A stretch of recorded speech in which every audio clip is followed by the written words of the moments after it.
Welcome to Florida Focus, a college football podcast. My name is Brandon. I am a lifetime Florida State Seminole fan, and today I'm joined by a very special guest, a lifetime UCF Knight fan, and born and raised in Orlando. Brooke is on the show. Brooke, thank you for coming on. It's a pleasure being here. All right. Week 13 had its ups and downs. We're going to cover that as much as we can. The Gators and Seminoles had a bye week, so nothing really to cover there, and I'll touch back on the Florida State coaching search probably towards the end.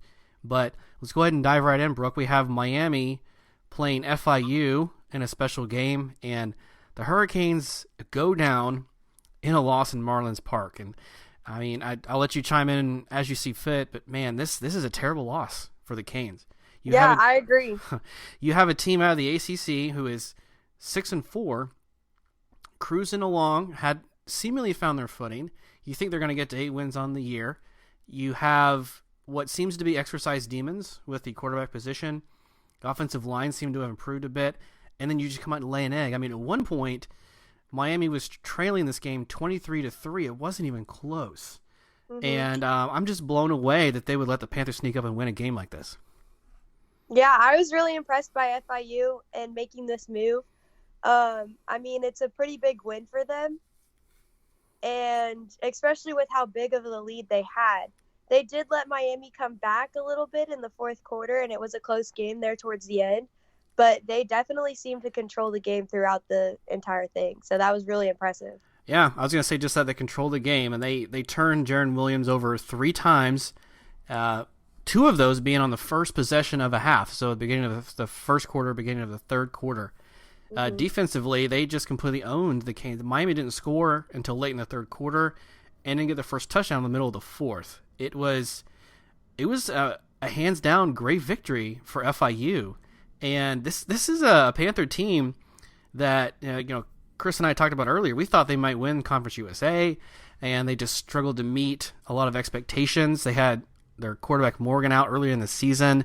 They struggled to get to 5-5. They limped into this game. I thought they would lose their last 2 and miss a bowl game, and all of a sudden, this looks like a very different FIU squad. Yeah, I think this was them trying to be like, hey, we're gonna make a bowl game, and if it takes beating a big team like Miami, then that's what it takes, and you just gotta have those certain wins in certain places. Yeah, they came on the right place at the right time. We know Butch Davis, the coach of the Panthers, used to be the coach of the Hurricanes, so you got a little bit of storyline there. This was kind of an interesting setup. I was kind of talking with you before we started recording that I'm not sure if this was like a 2-1 kind of agreement with the Canes, where they had to play a neutral site and then like 2 away games, something like that, because it's kind of a weird spot to put it. Ironically, the Marlins Park that currently exists where this game was played used to be the old Orange Bowl where the Hurricanes played their home games up until the mid to late 90s. So you have an old Miami coach coming in, winning against the Canes at their old facility. Just way too many storylines, and to a program that has not succeeded. I mean, this is FIU's first ever win against a Power 5 team. Mm-hmm. Yeah, and I think it's interesting that they won on basically Miami's home turf. That's exactly right. It was basically a home game for Miami, and they kind of blew it. So that was interesting. Yeah. Now, they're both in Miami, but it's right at the side of their old stadium, so that's a very good point. Derek Jeter's in attendance. You had a lot of different things going on in play, and yeah, I think you kind of said it there. This was FIU's chance to make a bowl. We'll talk about their game against Marshall later on, but this game meant everything to them. There's a lot of undertones with rivalries and all of that, but man, Morgan had probably the best game of his career as a Panther quarterback after a slow start this season. Very mature, very good pocket presence. Jones, their running back, who, by the way, has ties to Dalvin Cook. Did you realize that? I did. I think you told me that earlier this week. Yeah, they grew up as brothers. Dalvin Cook, of course, is from Miami. He went to Florida State, and Jones stayed in Miami. He has a pretty good story, too, about being a survivor of a gunshot wound, which is impressive. And so all the best for him. But he has a great game. He actually scores the final touchdown for the Panthers. This was a game that Miami just seemed unprepared for. And this is a Cane team that actually had 3 bye weeks because they played in week 0. And every single bye week they came out really cold. And this time they never recovered. Yeah, it was very interesting. Yep. So this is a terrible loss for Miami. And there's no way to sugarcoat it. You lose to a Conference USA team who was not even going to make a bowl game. You you topped it off, you thought, earlier this year by losing to Georgia Tech, which we were very open about. They're probably the worst team in the conference. Maybe NC State now, because NC State actually lost to Georgia Tech last week. The fact remains, Miami lost some pretty bad games. But then what I had been fooled by was Miami's success against pretty decent teams. Like they beat Virginia 17-9. And I think there was a span of like 2+ games where they didn't allow a touchdown. Mm-hmm. So it looked like Miami found their footing, and Diaz, for as handsome as he is, just, maybe had some things going. But against the Panthers on Saturday, just didn't have what it took. And they suffer a major setback. A lot of Canes fans could and should be very mad about this result. I didn't think they looked like the normal Canes team either. I thought there was something very different about their play. I don't know what it was, but it just felt like there was something different in the team. And I think I also saw it in Diaz's face, like towards the end of the game. It didn't feel right. Yeah, that's a good point. And let's I'm not going to be too hard on Diaz, although he can't lose a game like this. But also keep in mind that first-year coaches and coaches that come into teams that need transition, they do lose games like this. It does happen. Saban lost in his first year to Louisiana Monroe. Yuck. He also lost to a Florida State team that was 7-5 that season, but at least they were a Power 5 squad and they were okay.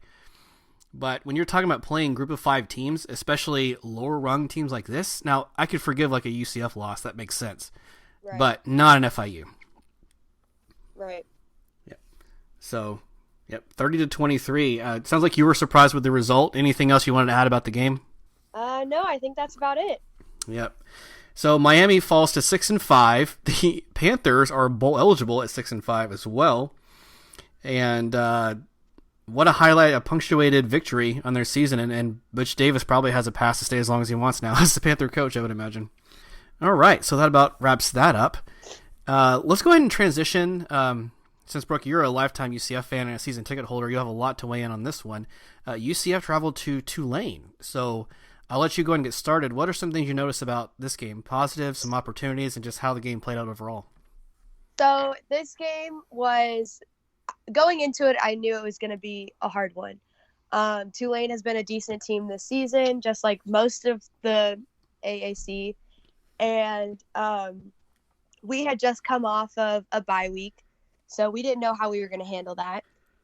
And also coming off of our loss at Tulsa and our away game strategies that haven't been working out for us, I knew it was going to be a hard game. We haven't played well on the road all season, so that was going to be something that we needed to work on, and I think we definitely worked on that this weekend. This was a home game for some of our players. I know Nate Evans specifically is from New Orleans, and so a bunch of his family was there, so I know it was special to our team. But it was a good win. We led for most of the game, but then we did let Tulane come back towards the fourth quarter and almost gave up an onside kick, but we pulled it out, and I think it was a good win for us. Yeah, what a crazy ending. And as the game was progressing, I think it was like at the end of the third quarter, UCF kicks a field goal, they go up 34-17, and I was like, oh, that's it. They're going to cruise to a victory now. Turns out it wasn't quite so easy there in the fourth. Right. Our defense definitely let up a little bit, which is another thing we need to work on going into like the further games and hopefully into a good bowl game and stuff like that. But we definitely need to work on continuing to play throughout the entire game. I think our team kind of got used to the idea of where we didn't have to play in the fourth quarter because we would always be up by so much and we would score so much in the first quarters. True. So we kind of got that mentality of, oh, we got this, but we don't. Other teams are starting to get better and our conference is starting to get stronger. And that's good. I love it. I love seeing Memphis and SMU ranked and stuff like that. I love seeing that. But we have to learn that we have to play the entire game and that it's not just going to be a blowout and that we're not spoiled anymore. But I think that's a good lesson for our guys too. It's very interesting. I never thought of it that way. That's probably true because they're used to playing a different mentality there late. What were some positives you took away from the UCF performance? We played a lot of different players that haven't gotten to see the field as often, or even if they have seen the field, they haven't scored or had a stat. to show off. I know Roberson had a touchdown, which was his first career touchdown. So that was amazing. And seeing the whole team cheer around him, that was really great. Williams has gotten more playing time this season, and he continues to show off. Dylan Gabriel had a great game, in my opinion. He didn't have any interceptions, so that was really good. He's had a lot of those in previous road games. So seeing his improvement there was really good. Our defense was able to stop a lot of the passing game. There were a lot of broken up passes and a lot of close interceptions. But one thing we really need to work on is stopping the run. We haven't been able to do that, and that's something that's killed us since we played Memphis 2 years ago and continue to play Memphis 2 years ago. But that's really where I noticed that we need improvement. Okay. Yeah, I think some of the numbers that really stuck out to me the most is the fact that in this game, Dylan Gabriel was a leading rusher. And this was a look that I didn't see UCF give until like the second half of the season. He ran out of the option and sometimes 3 or 4 wide. Mm-hmm. But that was what was actually giving Tulane success on the ground. And I was like, it was almost like, hey, you can do this, I can do a little bit better. I don't know if exactly what they were thinking, but it kind of felt like that. You mentioned the emergence of Williams. He had 9 catches to Gabe Davis's 5. So it's been clear the last 3 weeks or so that they're going to spread it around, and Gabe Davis is still a threat. Let's not give that any question because this guy's probably in the NFL next year. But They've been very good about spreading the ball around and getting other receivers a lot of touches, and it's always a good thing when you have like 7+ guys that get a catch.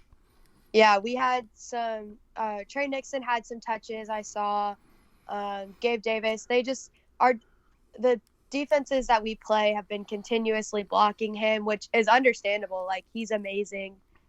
He's going to get, like, if he gets the ball, he's gone. So I completely give props to these defenses that are playing us. But Gabe Davis had a couple touches. Marlon Williams had a couple touches, like you said. We also had a passing game with Killens a little bit, which was interesting because usually when we throw the ball to a running back, it's to Otis Anderson, and we actually started doing it with Adrian Killens this week, so that was interesting to see too.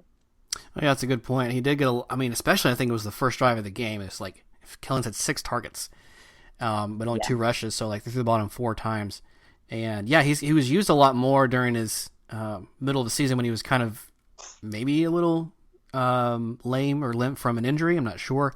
Right. But he was a lot on special teams versus like 2 or 3 touches on offense. So very good to see. He's a good focal point going into the end of the year for sure.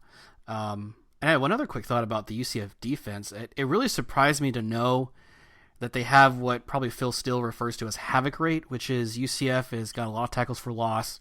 They're going to rush the quarterback, do lots of different blitzes, but they're kind of like a defense that sells out, which means, you're going to get a lot of that kind of stuff, but you're also going to give up big plays. And it seemed to be on par with what you saw against Tulane, which is, I didn't know this, is it Gilliard and Mitchell? They both had like a lot of tackles for loss this season, plus Clark and Robinson have 13 pass breakup apiece. I mean, I would give a right arm for a D-back like that at Florida State. So that's amazing, these stats that they have this year, which is what kind of surprised me, the fact that they kind of give up points in yardage, which I guess kind of makes sense. You're trading one for the other. Right. We do tend to give up a lot of big third down conversions, but then we also stop a lot of third down conversions. So it's kind of a give and take with our offense. I mean, we can get the quarterback sacked and make them have like a 3rd and 25, but then sometimes we'll give it up and sometimes we don't. It's just give and take with our defense sometimes. Yeah, it's pretty interesting. And I thought, to me, the point where I really thought this game took a swing and I was like 99% sure UCF was going to win is 4th and goal at the 2. UCF's up by 7 and decided to go for it. Now, this is something that actually Heupel's gotten a lot of criticism for, not taking a chance. So he took a chance here, even took a timeout to discuss the play, and that's where, was it Roberson? He got his first touchdown of the year? Yes. Gutsy call. I wouldn't have done it. I would have just taken 3, but that ended up, that to me right there was a 4-point difference in the game. And there's some other missed opportunities. Didn't UCF miss a field goal, I believe? So did Tulane. Tulane missed the field goal. Tulane missed one. Okay. So, I mean, a lot of points left on the field. They missed the first field goal of the game, and if they would have made that, it would have been a tied game if you think about it, because we were only up by 3 points by the end of the game. Yep. There you So it would have go. been a completely different game because they would have been on the board first, which means we wouldn't have been on the board first. It would There's have been completely different. That's definitely a valid point. The other thing I looked, UCF would have blown Tulane out if they didn't have so many drop passes. There Right. were even two on the same back-to-back plays that Dylan Gabriel placed perfectly in the end zone, and they don't get caught. And that's when they had to settle for a field goal to go up 34, which should have been 38. Right. I think another guy had a drop on a fourth down, which would have kept the drive going right before halftime. That would have scored points. This was a very uncharacteristic game by the wide receivers to have a lot of drop passes. Yeah, usually our dropped passes aren't dropped. They're overthrown or underthrown by Dylan Gabriel because he is a freshman, so he's going to make mistakes. So this was weird to see how the wide receivers were kind of being very inconsistent in this game. Yep. Well, you don't become Hawaii's leading passer for no reason. So Dylan Gabriel definitely showed off his arm. And and he, Dylan Gabriel, he's such a class act. He'd be the first guy to say, no, we could have done better as a team. When in reality, he's they dropped the pass for sure. Yeah, he knows it's a team effort, and he knows he's messed up before, and that he's not perfect. I mean, they all do, but he definitely would be like, hey guys, let's just get back out there, let's do it again. I mean, he's playing with Milton, so him and Mackenzie Milton, they're very close together, and KZ was the same way, and they're learning from each other, which I think is really great. So Yeah, very good. And I had one final thought. I think you wanted to share something about Mackenzie. Actually, it's special teams was pretty good for UCF. The one kickoff return for touchdown, got to clean that up because otherwise, without that special teams TD, again UCF is struggling, and this game probably isn't as close as it's supposed to be. Plus, there was that scare with the onside kick late. Yes. But it ended up being fine, and Tulane kind of made their own mistake and literally shot themselves in the foot. But yeah. It's certainly scary when they give up a late touchdown, and then if they'd gotten that, who knows? They could have scored and won the game. Yeah, the ball ended up hitting the kicker's calf at the 9-yard line, or at the 9th yard. So that was a saving grace for us. I mean, I know I was watching it, and we were freaking out because we were like, oh my gosh, they have to review this. They have to review this. And then we watched the review, and we're like, oh, we're good. Yep. We did it. It's okay. Dodge a bullet there. We're not losing today. Yep. But yeah, I'd like to talk about KZ's injury for a minute.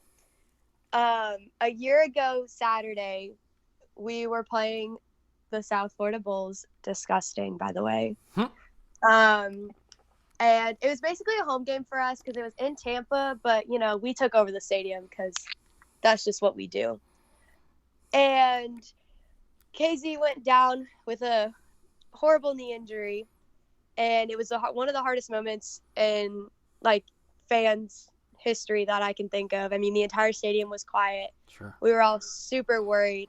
He was down for a decently long time. He ended up having to get carted off the field, and they had his entire leg wrapped up, and he was airlifted to the hospital. And they found out that he had basically almost lost his leg. If they would have taken any longer to do surgery, he could have ended up losing his leg and ending his career forever. Flash forward, he is going to rehab. He's getting better. His knee is pretty much close to being healthy completely.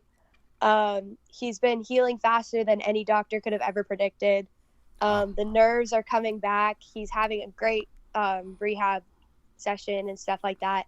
And he's predicted to be back in October of next year. So I'm excited to see if he comes back. And if he does, I know it'll be hard.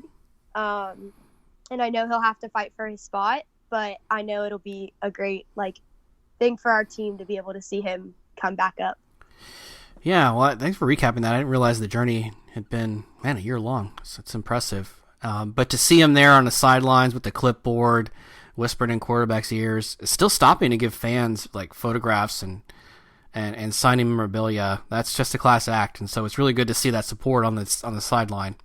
Yeah, he actually posted a thing on Instagram the other day, and it was a couple pictures. It was a picture of him and Adrian Killens before the game praying that night, and then he had a couple pictures of his knee throughout the process, and in it he just said that he was grateful. He was grateful for the injury because it taught him lessons, and it made him become a stronger human being and want to fight for it even more. Wow. Yeah. What a guy. Yeah, so I thought that was very, very cool. Yep. So he'll definitely have a lot to say about the Bulls coming in because he's played them twice already, mostly in pretty close games. So, yeah, hats off to Mackenzie and his road to recovery. Mm-hmm. All right. Well, any final thoughts about UCF and their victory over Tulane? We won, so it's a great day. Yep. It was really fun to see them win, and I know it was great for one of our kids, Nate Evans. He fought hard because that's where he's from, so all his family was there, and he got to get that win in front of his family, so that was really cool to see too. Yeah, that's cool. I didn't know that though. So good for him. That's amazing. So yeah, UCF is victorious, 34-31 over Tulane. They moved to 8-3 on the year, and kind of a good transition there. You were talking about how the American Conference isn't as easy to win in, and oddly enough, we see a lot of AAC coaches, their names being tossed around for major Power 5 jobs, like Luke Fickell at Cincinnati. You also have Mike Norvell at Memphis, and you have to consider some other guys as well. But the name that doesn't seem to be tossed around anymore like we thought it would be Charlie Strong at South Florida. The Bulls actually faced Memphis at home, and it was very bad. They got destroyed. They did. It's hard to even believe that they led this game at one point. They were up 10-7 early on, and White, I think is his name, the quarterback from Memphis, actually threw 2 early picks. And I was like, what is going on? But after going up 10-7, South Florida missed a field goal, couldn't cash in, and Memphis reeled off 42 straight points to win 49-10. So I have a couple of thoughts, but I'll let you go first. What was your impression about the game and the overall success of South Florida and how Charlie Strong and the Bulls are doing this year? So I'm not a big fan of Memphis in general. We beat them multiple times in 2 years, 4 times in 2 years. Mm-hmm. But I'm less of a fan of the Bulls. The last loss that UCF had before LSU was to the Bulls. And that was the hardest loss ever. But it made us who we are today. Honestly, I don't think the Bulls can ever get it done. They've won some games, they've lost some games, but they've never looked good. I mean, week 1, they played Wisconsin and they got destroyed. I believe the score of that game was 49-0. Yeah, it was pretty bad. If I'm not mistaken. They got destroyed. And I mean, Wisconsin is a pretty good team. They're ranked and everything. They're up there. But they didn't even score. And I believe that the Bulls do not represent the AAC very well. So yes, that is my take. Oh wow. Yeah, I mean, even more to your point about Charlie Strong not being able to lead the Bulls, they dropped to 4-7. At one point this year they had 1 win, and going in October they won 3 of 4 games against decent competition. They even beat BYU, which kind of shocked me. But it's been a parody of just bad mistakes and bad performances, and it's been offensive driven, as you mentioned. The Wisconsin game, they don't even score. Several games this year, very low numbers, including this one, 44 passing yards in this game. Mm-hmm. They didn't even crack 250 total, I don't believe. And McLeod, their new quarterback, because Barnett's out for the season, not getting it done.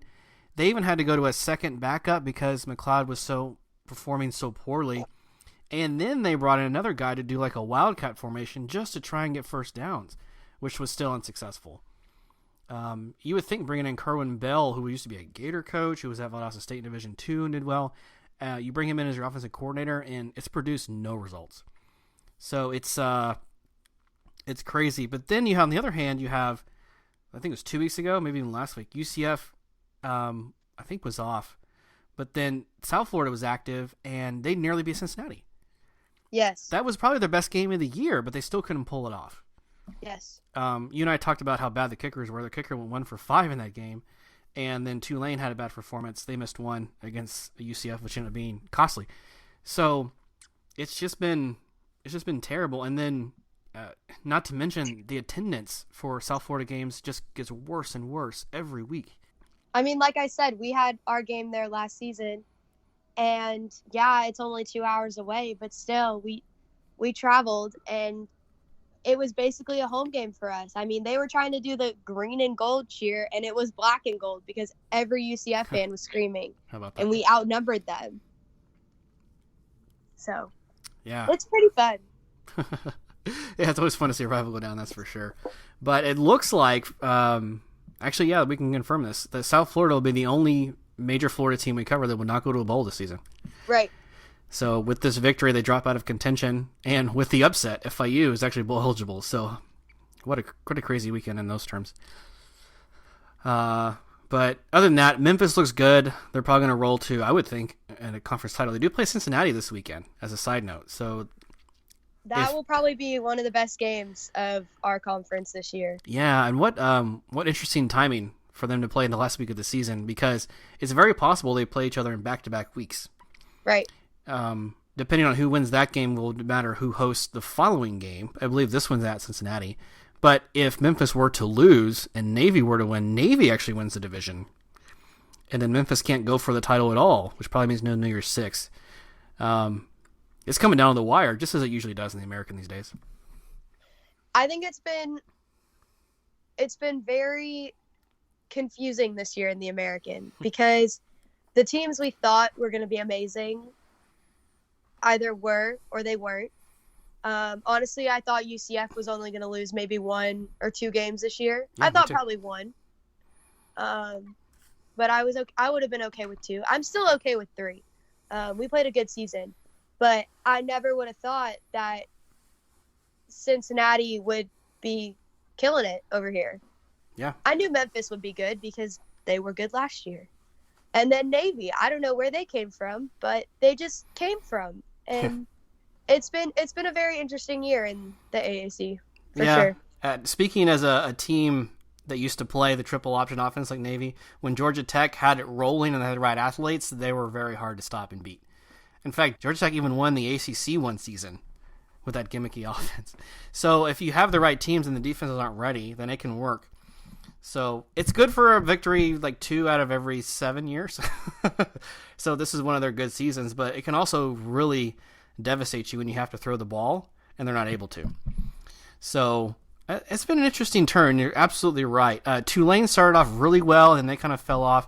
Obviously, Derek King deciding to redshirt a month into the season made a huge difference across the board, because I thought Houston might have been a sneaky pick to make the title game. And then after he decides to sit, that team has just pretty much wasted their year. He gave us that win. That's true. Because Houston had to go on the road to Orlando this year. Right. And who knows what would happen if Derek King played. I mean, that guy is 50 touchdowns in the bank. And it was already an insane game, too. Yes, indeed.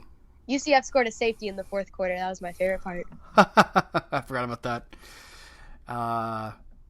But yeah, anyway, anything else to add about the South Florida loss to Memphis? Nothing there? Bulls peed ahead. Oh, clever. That's So, the Bulls, and we'll talk about this in a minute, really have nothing left to play for except to pull an upset in Orlando. not going to happen. Yeah, I think we're all in agreement in there. And then a final thought, Florida Atlantic goes on the road to UTSA, which is Texas San Antonio. UTSA just not very good, struggling. The Roadrunners couldn't get it done at home. They lose to the Owls 40-26. Florida Atlantic now has a chance to clinch their division. We got to be careful, though. If they were to slip up and Marshall is to beat FIU, then they lose the division, cannot play for the title. So at least they put themselves in a position. They're 8-3 on the year. Let's keep in mind, one loss was to UCF, another was to Ohio State. Only one conference loss to Marshall, which is the loss that could cause their undoing, because Marshall is the team that trails in their division. But I would think Florida Atlantic should be okay. Marshall, of course, having a good season. So we'll see how this last week plays out. Yeah, I mean, when we played them, we being UCF, when UCF played them early in the season, we went to the game, and it was a very different experience. It's crazy to see how smaller schools get things done when it comes to football. But they looked like a very solid team. I know we had a couple mistakes that shouldn't have happened, but we did end up winning, but they looked like a solid team, and they played their heart out there, and they looked good. Yep. Lane Kiffin has definitely righted the ship. Last year they missed a bowl and go 5-7, and I think some of that was a letdown because Kendall Briles was his offensive coordinator, who's now at Florida State. He was at Houston last season, and when you have to make a coaching change for a guy that talented, you can definitely see some drop off, and that's exactly what happened. But seems to have recovered. Already got his 8th win. Probably going to get a 9th or 10th, and his name will start to resurface with some decent other Power 5 schools. Maybe some other Group of 5. We'll see. I just don't know how much longer he's going to stay at Florida Atlantic. He already said he wanted the FSU job, so it's just Kiffin, you're just so good with producing good tweets. I don't know what else to say. Yeah. So it'd be interesting to see him at Florida State. Interesting is a good word. I don't know if it's the right word, but it certainly wouldn't be dull. Well, that's it. That'll wrap up week 13. So let's go ahead and move into rivalry week. I'm going to save some of my Florida State-Florida thoughts. Chris and I will be back in a couple of days, and we're going to do a special preview for the community and fans. But Brooke, some of your thoughts. The Sunshine Showdown, or the Governor's Cup, whatever you want to call it. The Noles go down to the Swamp at 6-5 to face the Gators, a top 10 team at 9-2. What are your keys to victory? What do you expect from this game? I'm excited. We're actually going to this game, and I've never been to the Swamp, so it's going to be an experience. I'm excited to see how the Gators handle this because, honestly, I know it's rivalry week, but I think they might try and blow it off. Their hearts are going to be in it, but I think they're going to get in too over their head and think that they're too good for this. I've seen it happen before. It's crazy. But if they make the wrong moves, Florida State could come out and win this. I'm not saying it's a big possibility, but any team could win on any given day, except the Bulls. They're always going to lose. But I mean, I'd love to see Florida State win. I don't think it's in their favor, but it could happen. I mean, it's not. Go ahead. I think Florida State's going to have to get their defense a little bit stronger in this upcoming week as they're preparing. But if they do that, I mean, they just have to get to the quarterback. If they can get to him, they're fine because he gets a little jittery. So it'd be cool if they could get to the quarterback. Very intriguing. Intriguing. Yeah, there you go. Yeah, I mean, I'll leave most of my preview for later this week, but I think some things that Florida State has to put behind them to have any chance here. The interim coach. You're playing well for Odo Haggins. Keep it up. Don't let that overshadow this game. Number 2, since it is a rival, you were recruited against some of these players. You probably even know a few. You cannot let these guys get in your head. Mm-hmm. Number 3, the atmosphere. A lot of these guys, the last 2 seasons, have not played in anything besides like a Clemson game that's been crazy. And you're 90+ thousand in the Swamp. This is one of the hardest places to play in college football. And the Gators are hosting as a top 10 team, 9-2 on the year. And I hope you're wrong about what Florida's heart is in this game, but I think it might even be tougher to beat them now because they're not going to the SEC championship game. They're still needing a win to be contention for New Year's 6. I don't think they'll get one, but we'll see. And they know they have to win this game to do it. Now, Florida State has a lot of key players that can make this very tight. Yeah. Let's hope that happens because there are a few scenarios I see Florida blows out the Noles, and I certainly don't want that to happen, of course, as a lifetime Seminole fan. I agree. But I see very few ways Florida State can win it, but the keys to that is causing pressure and out coaching, which I think the Gators have hands down currently. But to quote Bowden, as you already did, you put 2 teams on the field, anything can happen. So I'm just hoping we lose by 10 or less. I'm not going to lie. I think if it's a close game, I think Florida State will look good in the situation. If they get blown out, well, Florida's ranked, whatever. We have a fallback. I think because it is a rivalry game, I think it could be close. I mean, I went to the game last year, and it was close the entire time until they started blowing us out in the fourth quarter. But we don't need to talk about that. but it was a hard game. It's just a hard game to watch because these guys, I mean, some of them probably went to the same high schools as each other, or they maybe have gone to college and transferred. I don't know who's on the team right now, like specifically, but they probably know each other. And I know it's tough when you get out there and you want to win this game for your fans and you want to win this game for your family and your coach and your team. And so it's such a like hard game. And I mean, It doesn't matter who's ranked or who's not. It's a rivalry game. It matters who wants it more. And Florida State made a statement by letting Taggart go with a month left when he loses to a rival. They said Florida State cannot do this. It's unacceptable. So you can probably forgive this one because you have an interim coach. But going forward, Florida State does not expect to lose to the Clemsons, Floridas, and Miamis like they have been over the last several seasons. So if you're going to lose, you better get out of your system now because I would imagine the next guy coming in will not be okay with that. So let's hope that all the seniors and guys leaving for the pros like Terry and Akers kind of show up here. I just hope they have good games and get great stats. Yep. Plenty of NFL scouts. Yeah, NFL scouts at this game. So let's hope that they do enough there, and let's hope the coaches put them in a position to do the same. So anyway, you got a winner for this game? Go ahead, and then you can pick your winner. Sorry.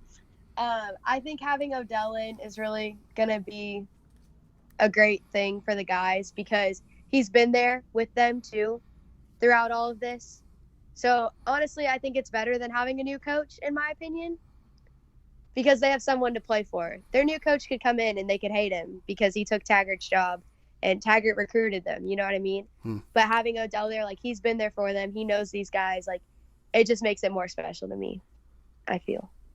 Good point. The new coach would probably have been recruiting, but, that would have been on their mind for sure. Right. So, who do you got to win this game? My heart says Florida State, but my mind is going with Florida. Okay, so you think the Gators get it done? So I'm gonna have to go with the Gators. I think it's gonna be a close one. I think it's gonna be a nail biter, but I'm gonna have to go with the Gators. All right, very good. Like I said, I will save my pick for later this week. I'm going to do the Kirk Herbstreit thing, and I'm going to give you the keys to victory like I have, and then I'll give you a pick. So, great, thanks. Love Kirk. Love him. All right. Well, let's move on to the game. I know you're interested in and really digging your heels in about talking about the War on I-4. The South Florida Bulls, 4-7, rolling into Orlando, coming to Spectrum Stadium, formerly Bright House Network Stadium. The Bounce House. The Knights featuring the Bulls from Tampa. What are some keys to victory? How do you see this game playing out? We have to show up on defense. We got to get in their heads. We have to make them think that they're small and tiny like they are. And we just have to show up. I mean, but we can't go in there too cocky. Because that's when we make mistakes. Dylan Gabriel has to be in it in his head. He has to not throw picks. He has to make sure he holds on to that ball. If he runs, he has to be careful. Because he is starting to become more of a running quarterback. We have to make sure we're on target and that our wide receivers aren't dropping passes like they were this past week. And our fans just have to be loud. If we're loud, we're good. That's one of our strengths is we have a very loud stadium. Yep. And it messes with a lot of teams. I think that's what we have to do to win. Yeah, definitely the atmosphere, as we joked about, but is still true. The fans in Tampa just aren't there, and so the players are not used to it. Plus the ineptness at offense. Even if South Florida would have played their best game like they did against like Cincinnati or BYU, it's just not going to be enough. Mm-hmm. The line on this is already like a 24-point favorite for the Knights, and I think this is actually surprisingly one of the things that UCF has not done well this year is covering the spread, and it's because of exactly what you said. Second half, the defense really lets up, and they allow a lot of touchdowns and points. So like ECU, the game you comfortably won, but the spread wasn't covered because they scored late, or you gave up a blocked punt for a touchdown. Tulsa. Actually, I meant to talk about the Tulsa game really quick. I know it's a sore spot for you because you guys lost and it was an upset. But Chris and I were in agreement that Tulsa beating UCF was the biggest upset in the state of the entire season. Not anymore. Clearly, FIU beating Miami is the biggest upset. Right. Even Tulsa with a 2 or 3 win season would have probably beat FIU head to head, and that just again the strength of the American. But I digress. I think this is a game. UCF under the lights at home, night game, Black Friday. Everyone's got their shopping done. They're excited. They're broke. They come out, and I really think that UCF puts on a show. They're going to come out and they're going to score a lot of points. It's the last home game of the season. Don't have a New Year's Six bowl anymore, but you got another bowl to play for. You just put it on for the fans, and they may score 60 in this game. I think so too. I think we do play better at home, which I know is a normal thing, but we've showed that a lot this season. But I don't think we'll give up in the second quarter or the second half like we have been. And not saying we give up, but we just kind of like blow it off, I would think. But I don't think we'll do that. I think we'll play for blood. I mean, this game was a really tough one last year. We did end up winning by a good amount, but it was a hard one because we did lose KZ. And we had to bring Daryl Mack in to finish out our season. And he did a great job. He led us to the conference championship. He led us to our bowl game against LSU where we only lost by 8 points. And that wasn't even LSU's best game. Like, neither team played as well as they could have. And now LSU is number 1 in the country.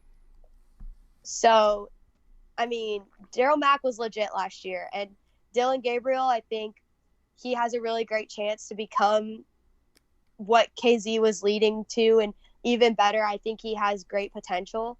And I think that'll show this week. I think we'll definitely see more of Daryl Mack and even maybe Quadri Jones, our third string. Because why not? Why not play him in a game like this? Yeah. If we're up, why not? Give him some experience. I'm hoping to see Brandon Wimbush in as a wide receiver. We did see him a little bit against Houston. Yeah. Which was really great. I love seeing him on the field. So I'm hoping to see him in this week. And I just think that we need to give every player their chance to get out there on the field if we can. If we're up by 40, I mean, come on. Throw in whoever you got. Sure. I think it'd be a great experience. Because, I mean, we've seen this. We've seen that our younger players have potential. I mean, Dylan Gabriel is a freshman, like I've said multiple times. He came in and won the starting job over grad transfer Brandon Wimbush, over Daryl Mack. I mean, Daryl Mack was out with an injury. He did break his ankle early in the summer, but he still won the job over him once Daryl Mack was back, and over Quadri Jones. So I think having our younger players come in, I mean, we have some new guys that have started. They might not be younger, but they are new to the field. I mean, Bentavious Thompson has been running lately because of the loss of Greg McCrae due to an injury. I'm pretty sure he's supposed to be back this week, so that'll be great to see. But Thompson has definitely made his name known in our lineup, and people like Montalvo and Tunye that keep making these stops and stuff like that. It's great to see some new names out there, and I think that we can continue that this week. Yeah, this will be a night to shine, and this will be the last home game for a lot of your offensive line. I noticed, I mean, they've been an anchor of this team, and yeah, they've had their struggles on the road, but man, they have been a lot of the reason why Gabriel's had success at QB. And so I think that'll be a bittersweet game to see all of these guys with so much experience. Might be playing the last game at home. But I agree, put it on. And Heupel's not generally a guy to kind of do that. He's very soft-spoken. He's very much a player supporter. But you literally have nothing to lose at this point.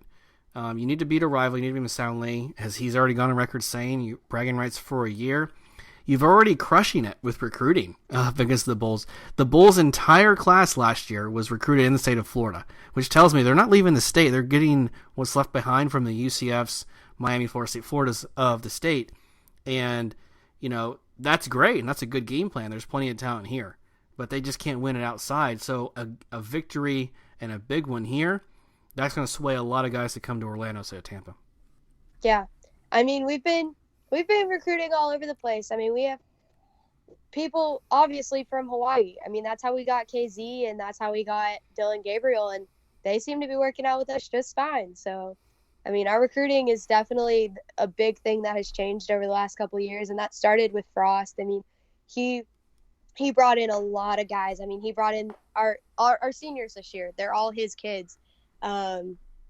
Not Dylan Gabriel, Mackenzie Milton, Adrian Killens. They were his biggest like recruits, and they were his biggest like freshmen. So it's gonna be a very sad moment on Friday when they all walk across that field for the last time with their families. But yep. I'm excited to be there. I'm excited to see it. There's gonna be some tears, but it's gonna be good. Yeah. Do you have a score prediction? 300-2. I mean, come on. No, I'm kidding. Hopefully like 60-0. I don't want the Bulls to score. I'd be really happy if they didn't. Okay. I think we could stop that. If they run, who knows? We probably can't stop the run. That's just a fact. But I'd like 60-0, something around there. Okay. I'm gonna be a little more realistic, I guess. I'm gonna say 49-14, mostly because I don't think the Bulls can kick field goals. They actually had to put in like their starter from last year to try one against Memphis, which he made, but then he missed his second one. So I don't think UCF's going to have to settle for a lot of field goals here, which is why I say 49. Right. I don't think we will. And why not give the Bulls a little bit of hope with a late touchdown or something to go 14? I mean, they're bound to have one or two decent drives or maybe a weird turnover in their favor. I wouldn't be surprised by a turnover. Yeah, but like I said, I wouldn't be surprised either if UCF puts 50 plus. And so, again, this just South Florida just doesn't have what they need to win any decent games. So, both agree on a very comfortable win for the Knights. Any final thoughts on the game? My wondering question is, will this game decide Charlie Strong's future?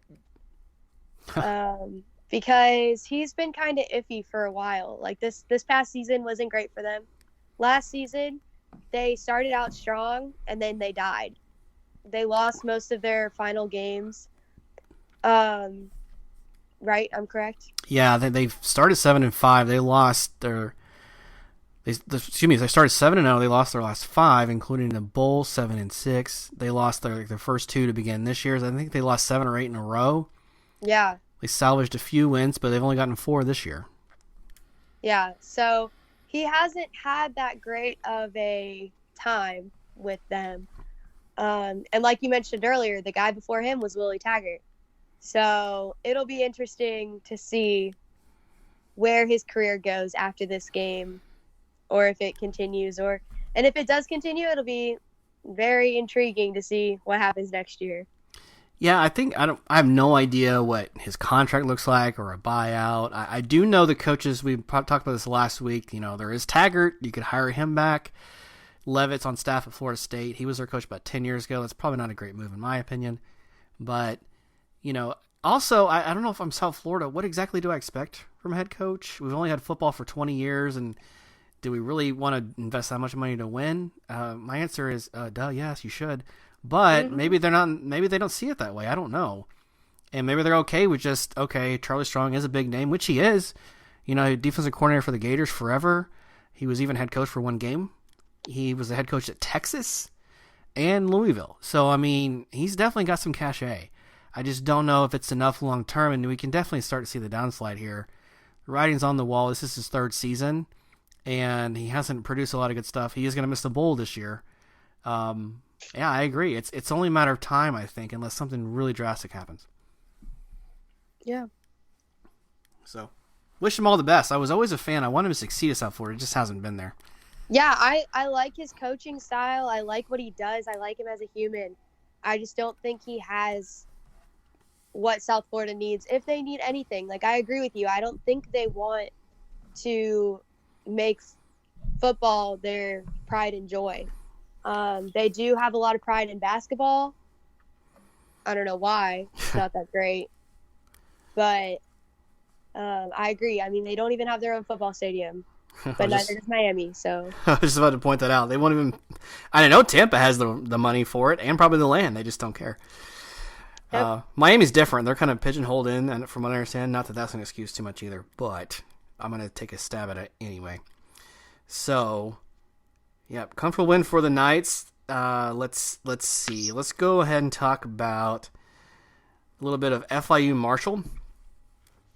So, Yeah, the Panthers coming off of the biggest program win, probably, maybe arguably their bowl game last year. I don't know. Marshall Thundering Herd have had a really good season. Marshall is actually coming in as a touchdown favorite here, which I'm not surprised at. Had a really good year. They've challenged, and they're 7-4 in the year. Have that win over Florida Atlantic, and they're second in their division. Hoping for a Florida Atlantic loss, because that would mean they win the division if they are victorious here. And I'll be honest, Brooke, I don't think FIU can duplicate the success they had against Miami. I could be very wrong here. Maybe they have all the momentum they need, and they can steamroll Marshall too. But I personally think Marshall wins this game. Yeah, I mean, I'm always one for the underdog, so I'm rooting for FIU here. I watched the Marshall-Boise State game, and I know that Marshall is a legit team. They played a very good game that day. And, I mean, I remember the days when UCF used to play Marshall. I mean, I sat in the pouring rain watching them. Oh, yeah. It was a great game. But I really pulling for FIU. I think that this timing that they have coming off of this big win against Miami is really going to give them the momentum that they want and the momentum that they're going to need. But, you know, there is always the chance where they prepped for Miami and they just don't care about the Marshall game. There's always that thought. So we'll see. I honestly think it could go either way, but I'm hoping FIU takes their momentum and they help their brothers at FAU out and take this win from Marshall. Okay. So are you officially on record going to go with FIU to win? I'm going with FIU. FIU. Okay. I'll stick with Marshall, although I think it's going to be an interesting game and pretty close, too. A lot closer than I thought it would have been 2 weeks ago, that's for sure. Yeah. So I think, like I said, exhausted from a Miami win, and they got their bowl eligibility. I just don't know what they have left, but I would not be surprised if they make it a game. So, best of luck to the Panthers. And then a very important game for Florida Atlantic. They are hosting Southern Miss. As we would expect, they're a favorite here. And I can't explain why, but for some reason, you know, Florida Atlantic has had a great year. Conference USA, they've owned people. Remember, they beat Florida International by 30, which means FAU beat FIU. FIU beat Miami, so FAU can beat Miami, right? Right. Something like that. Miami beat Virginia. I think Virginia is going to go to the Orange Bowl. No, that's not true. I think they're going to lose to Virginia Tech. But you imagine, like, you could do the math here and say FIU is better than the team in the Orange Bowl. You know, crazy how that all ties in. Yeah. I just have a sneaking suspicion Southern Miss has something ready for Florida Atlantic, or they come out flat. I have every reason to believe that FAU is the better team here. Kiffin's going to have his guys ready. The Owls have their home game until last of the season. They know it's on the line for the division. I can't put a finger on it. I feel like there's going to be an upset here. I really think Southern Miss is going to pull this one out. I mean, I could see that happening. I could see Kiffin having his guys, and honestly, I could see them being a little cocky and being like, "We can do this. We're gonna win our conference. We're gonna, you know, go on to a bowl and be great." And I could see them just kind of blowing off this game, even though they need it. I know I say that a lot, and I guess I see the worst in football teams, but I could see that happening. I could see Southern Miss being like, "Hey, this is our Miami game." You know, if they have the mindset of FIU, this is our Miami game. This is how we're going to get our name out there. And whether or not they need this win or not, FAU needs this win, so why not take it away from them? Yep. All right. Well, I am going to go with an upset here, and I mean that every way of the word, because I think Southern Miss is like a, let's see here, like 8.5-point underdog, which means they think that about a 9-point favorite, 12 points on neutral field, but I'm going to take Southern Miss. I agree with you. I think I'm going to take Southern Miss as well. Okay. All right. And then the last game we're going to talk about, Miami goes to Duke. This one is Saturday at 3:30. Miami. How does Miami respond? That's the biggest question here. Duke has had a bit of a struggle the last part of this season. You know, they had really good games early in the year. They beat Virginia Tech. That's my real pick to go to the Orange Bowl, by the way. Virginia Tech's probably going to be Virginia, have a 9th victory, 9-3, lose to Clemson to go 9-4 in the title game. And they'll probably still be ranked by the time the Orange Bowl comes around. The Orange Bowl has to take somebody from the ACC, so why not them? So, you know, Duke has the pedigree. David Cutcliffe, the coach of Duke, was the quarterbacks coach for both Manning brothers, Eli and Peyton. So the guy knows how to coach up guys. And he also coached Daniel Jones, who's the current quarterback for the New York Giants. So he obviously has the pedigree to be where he is. It doesn't always translate into wins. He has to get staff around him, and there's more than one position than quarterback. Duke right now is got a 5-game losing streak. It's been rough. Their last win was Georgia Tech. We already talked about how bad they are. The other wins are Middle Tennessee State and NC State. No, that's NC-A&T, excuse me. That's the Division II school. So clearly no good wins. Only one good win in the conference to point to this entire season. Because of how roller coastery the Canes have been, I'm actually going to take Miami to win this game.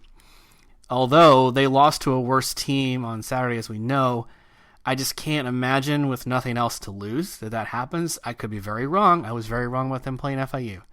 But I just don't think Duke has what they need. I'm gonna take the underdog again. I'm pulling for Duke. I can't stand Miami, and not that I'm playing with my heart, but just a little bit. But based off their performance at FIU, I'm not convinced that they're the Miami team everybody thinks they are. They've been very inconsistent this season. They haven't shown that they're a great team. They did put up some good wins, but they did have some great losses too. I mean, like the one last weekend against FIU. Yeah. A great Miami team shouldn't be losing to teams like FIU. So I believe that Duke will pull it out. I think that they will have the mindset like, hey, we need a win, Yeah. And let's stop losing. I'm tired of losing. And I think Miami will be a little confused off of what happened this weekend. And they're going to be like, what are we doing? We don't know what to do. So I think I'm going to take the Duke Blue Devils. I mean, it's not a crazy pick. The thing is, Miami didn't travel much this year. They have to go to Duke, which is in Durham. They've already gone to not Winston-Salem. They went to at North Carolina, the Blue. Right. They lost there week 2. They went to Orlando to play the Gators, lost there. They did have 2 good road wins at Florida State. That was a really good game by them, 27-10. They win at Pitt. That's a pretty decent win. And then they beat Louisville at home by scoring 52. And that's what's mind-blowing to me is Louisville, they score 52 on, and then they do what they did against FIU. So because of their wishy-washiness and the fact that they have to travel for their last game of the season, you're not crazy to pick Duke. I really don't think that it's far-fetched to think they're going to trip up and finish 6-6. It's again, with taking over a team, a program going into the first season, there's a lot that we don't see as fans, and Manny Diaz wasn't prepared for a lot of this stuff. So there's a lot of transition involved. I'm still going to take Miami to win this, but would not be surprised if Duke pulls it out. I can see it. Yeah. So, all right. Well, a couple of things. Thank you so much, Brooke, for being on the show today. I really do appreciate it. For the fans and community that listen, Chris will be back with me on Thursday to do a Florida State-Florida preview. As always, we appreciate your input. www.floridafocuspodcast.com. However you want to get in touch with us is right there. Email, Facebook, any other social media. We're still doing a contest throughout the entire season. Send us an audio clip. It has to be in audio form. Your favorite in-game experience. We would love to hear that. Any contestants that submit this will be entered for a drawing at the end of the year, a free $25 Amazon gift card. Pretty cool, right, Brooke? Yeah, it sounds like fun. Yeah, help you get your Christmas shopping done. So we look forward to those submissions. We'll just keep those coming. Also, at any podcast provider that you find us on, we would love some feedback there. Yeah, the star rating of 1, 2, 3, 4, or 5 is good, but the written feedback is what really keeps us motivated, but also gives us tips to improve the show. So just quick reminders there for the community. Brooke, any last thoughts before we sign off for Rivalry Week? It is hate week, so, horns down. Bulls peed ahead. I hope y'all caught that. It's Bulls peed ahead. And, go Knights. Charge on. Yep, and this is Brandon saying, go Noles.